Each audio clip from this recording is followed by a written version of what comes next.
Ahoy, my friends! It's your tour guide to the sci-fi side, me, Preston E. And welcome to my humble abode. That's right, just moved into my new house a few weeks ago. New house, new room, new shirt, new chair, same old me. And we got some classic Mystery Science Theater episodes for you in Mystery Science Theater Volume 26. We have got the magic sword. Ooh, we have got Alien from L.A. We've got Danger, Death Ray. And we have got the Mo people. Ooh, real scary. But don't worry, I don't think it's like about carnival workers and their hairy, ugly moles. I think it's a less scary kind of Mo people. And without any further ado, I present to you Mystery Science Theater Volume 26. First up, we have the magic sword from Season 4. Before that, however, we have the Invention Exchange. TV Spring shows off the designer biohazard absorbent throw pillows. Just because something is hazardous doesn't mean it can't be cozy. I dated someone like that once. Moving on.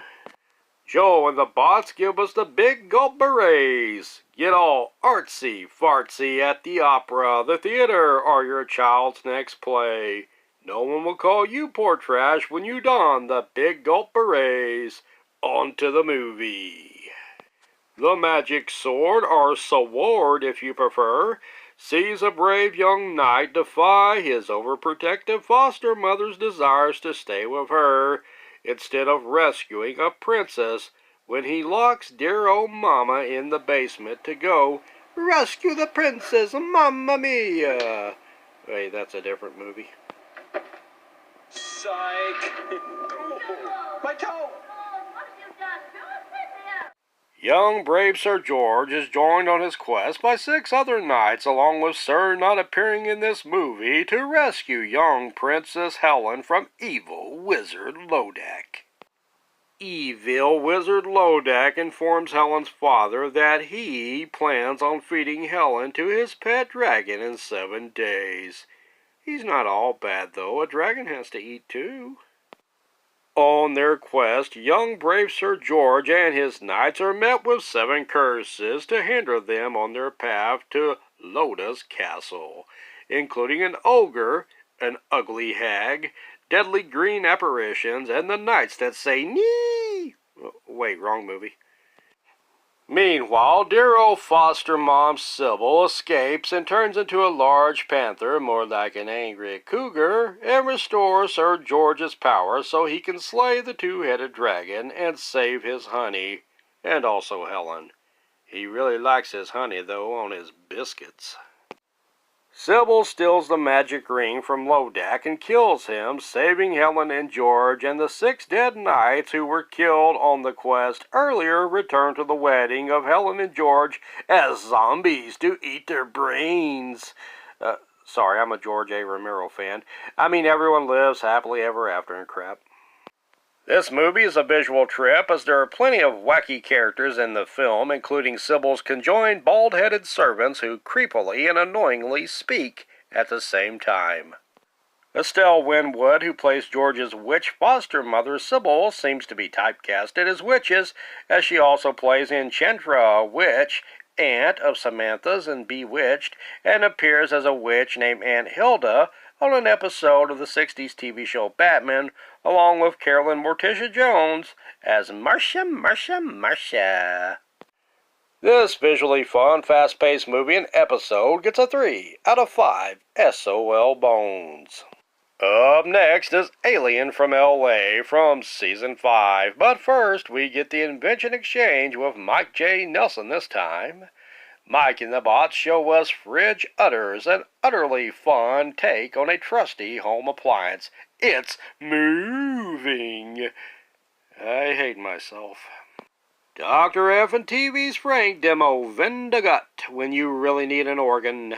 Just make sure you have a lot of change. Now, on to the movie.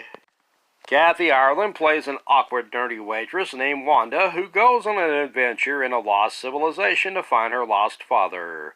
Kathy, with her annoyingly squeaky voice and Velma Dinkley-like glasses, goes to find her papa in the lost city of Atlantis, which is supposed to be an alien ship that crashed down to the center of the earth millennia ago. She falls down a chamber beneath her father's apartment that leads to a deep tunnel. I'd be writing a strongly worded letter to the landlord about that. She is joined with a very Aussie-sounding Gus who agrees to help her find her daddy. Wanda and her dad are believed to be invading spies to Atlantis. She becomes a hunted woman. Thomas Matthews as Charmin, I guess Prince Charming or Charmin the toilet paper, joins her to help her. Wanda is captured by General Pico, who goes a little too heavy with the lashes. You don't want a lashing from this rogue. The ruler of Atlantis frees Wanda and her dad as long as they tell no one of this lost civilization. They agree and escape on a ship back to the surface of the earth. Wanda is reunited with Charmin as she has lost the annoyingly squeaky voice and gained the ability to bear flesh. Like the movie Magic Sword, this one is also a wacky, visually interesting trip. But enduring Kathy Ireland's annoyingly squeaky voice and the fact that the movie plods in certain places makes me give it a 2 out of 5 SOL bones. Up next is Danger, Death Ray from Season 6. Secret Agent Bart Fargo is assigned a mission to rescue scientist Jean-Carl Michael, who invented a death ray. A group of enemy agents steal the death ray and kidnap the scientist. But Fargo travels to Madrid, Spain, and confronts the evil organization who plans on using the death ray for, well, death and evil. What else?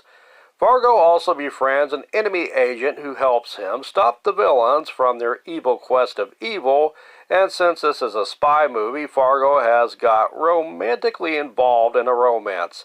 Redundantly redundant, huh? Gordon Scott plays Bart Fargo in this spy flick, and Mike J. Nelson outshines everyone in a host segment as Torgo. There's also a really fun host segment of Cambot as he cries over the death of all the cameras that were shot in the making of this movie.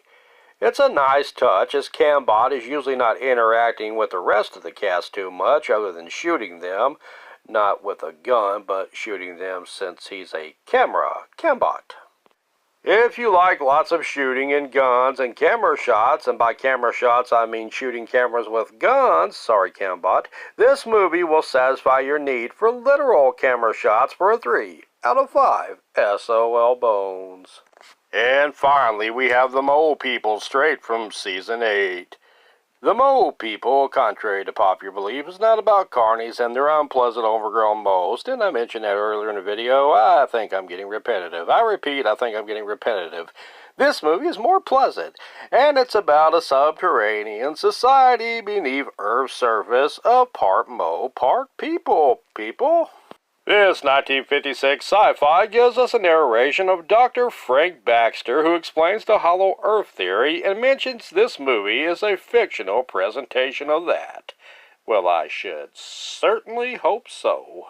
Dr. Bentley and Dr. Bellman find a race of these mole men, and not Hans Mole Man from The Simpsons, who are kept as slaves of a Sumerian albino to raise mushrooms.